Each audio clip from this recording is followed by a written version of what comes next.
Video में हम लोग पढ़ने जा रहे हैं डीएनए के केमिकल कंपोजिशन के विषय में और स्ट्रक्चर ऑफ डीएनए के विषय में पढ़ने जा रहे हैं और फंक्शन को।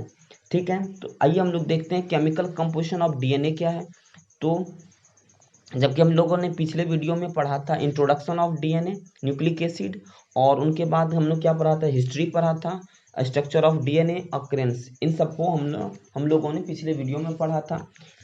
आइए हम लोग पढ़ते हैं केमिकल कंपोजिशन ऑफ डीएनए। लिवेन 1910 ईस्वी में इसके केमिकल कंपोजिशन का स्टडी किया।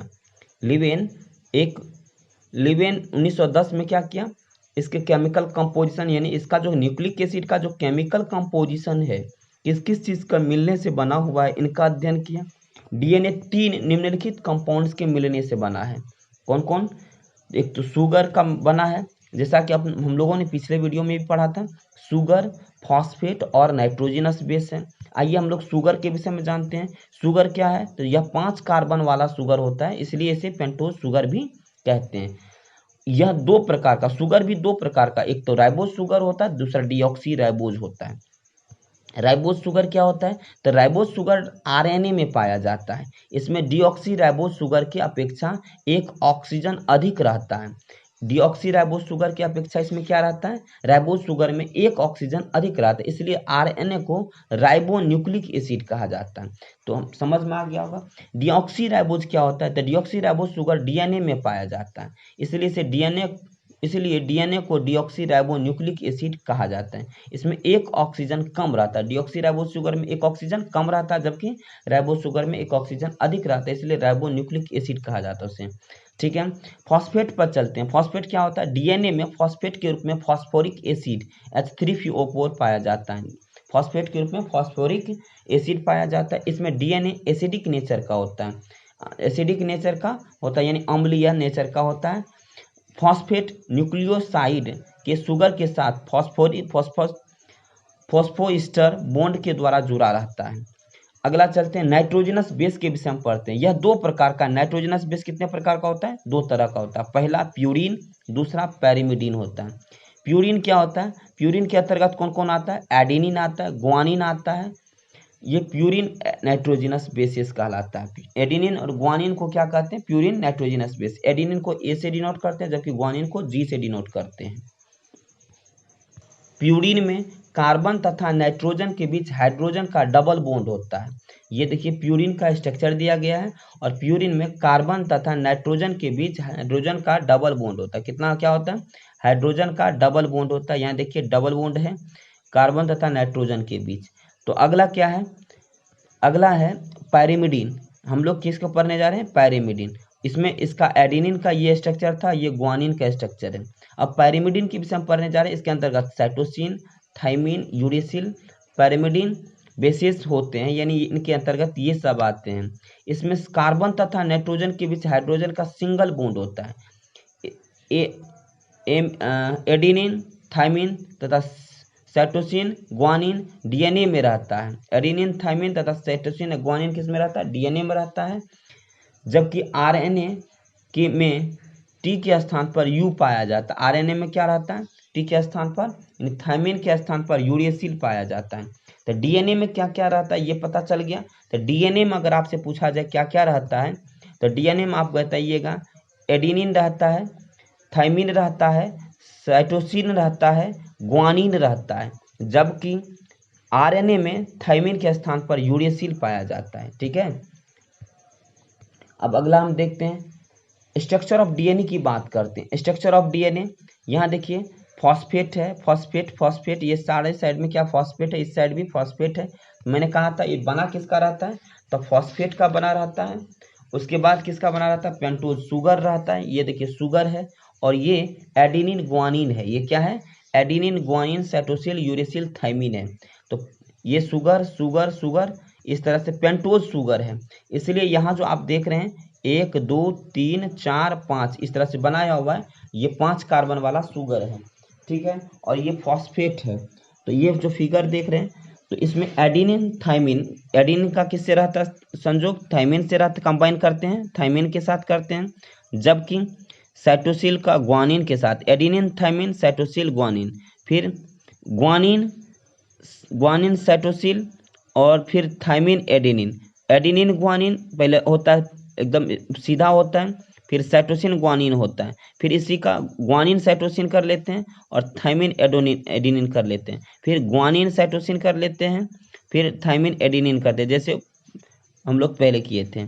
ठीक है, और इसी तरह से पेंटोज शुगर और फॉस्फेट से हम लोग जोड़ करके स्ट्रक्चर ऑफ डीएनए का निर्माण करते हैं। ठीक है, यही है अरेंजमेंट ऑफ डीएनए मॉलिक्यूल्स। इस स्ट्रक्चर के विषय में हम लोग देखेंगे कि क्या क्या इनमें हुआ है। डीएनए के कई न्यूक्लियोटाइड आपस में, न्यूक्लियोटाइड के विषय में आप अच्छी तरह से जानते हैं कि न्यूक्लियोटाइड क्या होता है। तो न्यूक्लियोटाइड में कौन कौन से मिले रहते हैं? Pentose sugar, nitrogenous bases, phosphate रहता है। और नाइट्रोजनस बेस में आप जानते हैं कि प्यूरिन आता है और पैरिमिडिन आता है, और प्यूरिन के अंदर एडेनिन ग्वानिन, जबकि पैरिमिडिन के अंदर साइटोसिन, थाइमिन और यूरेसिल रहता है। तो ये बात ऑलरेडी आप जानते हैं। डीएनए के कई न्यूक्लियोटाइड, यानी इस तरह के कई न्यूक्लियोटाइड आपस में फॉस्फोडाइस्टर बॉन्ड से जुड़कर पॉलीन्यूक्लियोटाइड बनाता है। इसमें दो पॉलीन्यूक्लियोटाइड आपस में जुड़कर डीएनए का डबल हेलिकल स्ट्रक्चर बनाता है। डीएनए का क्या बनाता है? जब दो पॉलीन्यूक्लियोटाइड, मैंने कहा कि सबसे पहले पॉलीन्यूक्लियोटाइड बनाता है। डीएनए का जो कई न्यूक्लियोटाइड आपस में जुड़कर पॉलीडाइस्टर बॉन्ड से जुड़कर पॉलीन्यूक्लियोटाइड बनाता है, और इसमें दो पॉलीन्यूक्लियोटाइड आपस में जुड़कर डबल हेलिकल स्ट्रक्चर बनाता है। न्यूक्लियोटाइड के दोनों हेलिकल्स आपस में नाइट्रोजनस बेसिस से पेयरिंग करता है। इसमें प्यूरिन बेसिस पैरिमिडिन से और पैरिमिडिन बेसिस प्यूरिन से पेयरिंग करता है। इसमें ए टी से ए यहाँ क्या है? एडेनिन, टी से थाइमिन, तथा सी जी से पेयरिंग करता है। जैसा कि आपको हमने दिखाया कि यहाँ देखिए ए क्या करता है? टी से, और सी किससे करता है? जी से कर रहा है। इस तरह से मुझे विश्वास है कि आपको यह समझ में आ रहा होगा। ए और टी के बीच में डबल बॉन्ड हो रहा है। यहाँ देखिए क्या लिखा हुआ है, ए किससे करता है? टी से। टी के बीच हाइड्रोजन का डबल बॉन्ड, हाइड्रोजन का क्या रहता है? डबल बॉन्ड, तथा सी एवं जी के बीच हाइड्रोजन का ट्रिपल बॉन्ड रहता है। सी तथा हाइड्रोजन का ट्रिपल बॉन्ड रहता है। डीएनए का एक पॉलीन्यूक्लियोटाइड चेन 5 प्राइम 3 प्राइम होता है, 5 प्राइम 3 प्राइम होता है, तथा दूसरा चेन 3 प्राइम 5 प्राइम होता है। 5 प्राइम 3 प्राइम का मतलब इस तरह से 5 प्राइम 3 प्राइम होता है, जबकि दूसरा क्या होता है? 3 प्राइम और 5 प्राइम होता है। तो इस तरह से आप समझ रहे हैं आपस में ये anti parallel, anti clockwise direction में पेयरिंग करता है। ऐसा हाइड्रोजन के निर्माण तथा डीएनए स्टैंडर्ड के स्टेबिलिटी के लिए आवश्यक होता है। ऐसा क्यों होता है? तो ऐसा जो होता है इसमें, तो डीएनए के ऐसा इसलिए होता है कि आपस में ये anti parallel, anti clockwise direction में पेयरिंग करता है। ऐसा हाइड्रोजन के निर्माण तथा डीएनए स्टैंडर्ड के स्टेबिलिटी के लिए, डीएनए स्टैंडर्ड के स्टेबिलिटी के लिए आवश्यक होता है।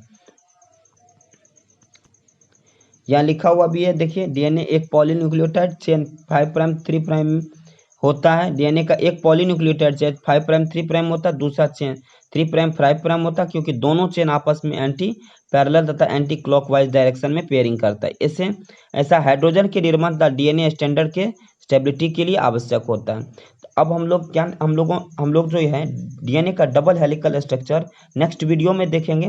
आइए हम लोग देखते हैं अब डीएनए का जो फंक्शन है इनके विषय में, न्यूक्लिक एसिड का जो फंक्शन है इनके विषय में हम लोग जानते हैं।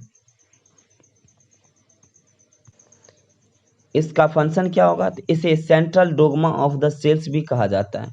Central dogma of the cells भी कहा जाता है।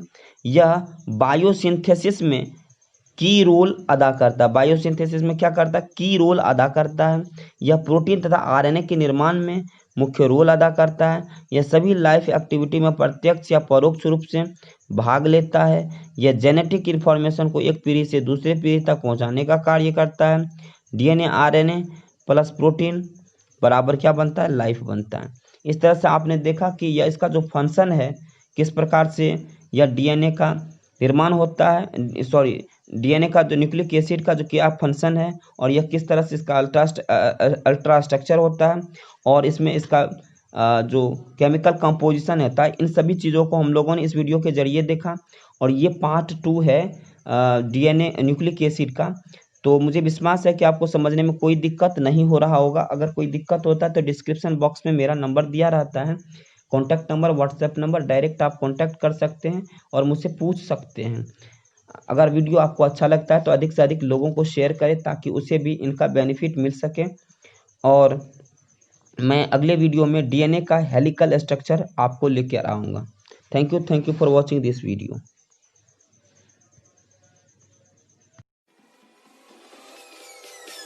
Peace.